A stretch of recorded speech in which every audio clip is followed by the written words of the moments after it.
Chapter 7.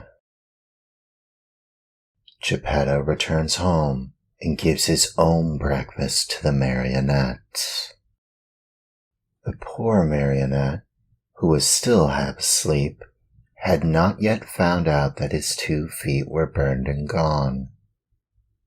As soon as he heard his father's voice, he jumped up from his seat to open the door, but as he did so, he staggered and fell headlong to the floor.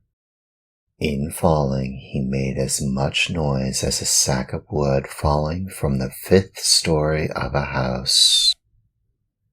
"Open the door for me," Geppetto shouted from the street. "Father, dear father, I can't," answered the marionette in despair, crying and rolling on the floor. "Why can't you?" "Because someone has eaten my feet." "And who has eaten them?" "The cat," answered Pinocchio, seeing that little animal busily playing with some shavings in the corner of the room. "Open, I say," repeated Geppetto, "or I'll give you a sound whipping when I get in." "Father, believe me, I can't stand up. Oh dear, oh dear, I shall have to walk on my knees all my life." Geppetto, thinking that all these tears and cries were only other pranks of the marionette, climbed up the side of the house and went in through the window. At first he was very angry, but on seeing Pinocchio stretched out on the floor and really without feet, he felt very sad and sorrowful. Picking him up from the floor, he fondled and caressed him, talking to him while the tears ran down his cheeks. "My little Pinocchio, my dear little Pinocchio, how did you burn your feet?" "I don't know, Father, but believe me, the night has been a terrible one, and I shall remember it as long as I live. The thunder was so noisy, and the lightning so bright, and I was hungry, and the talking cricket said to me, 'You deserve it, you were bad.' And I said to him, 'Careful, cricket,' and he said to me, 'You are a marionette and you have a wooden head.' And I threw the hammer at him and killed him. It was his own fault, for I didn't want to kill him, and I put the pan on the coals, but the chick flew away and said, 'I'll see you again, remember me to the family.' And my hunger grew, and I went out, and the old man with the nightcap looked out of the window and threw water on me, and I came home and put my feet on the stove to dry them because I was still hungry, and I fell asleep, and now my feet are gone, but my hunger isn't. And Pinocchio began to scream and cry so loudly that he could be heard for miles around.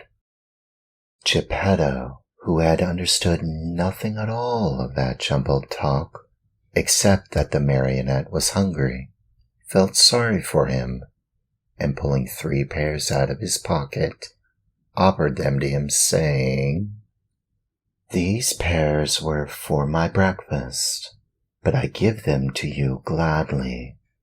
Eat them and stop weeping. If you want me to eat them, please peel them for me." "Peel them?" asked Geppetto, very much surprised.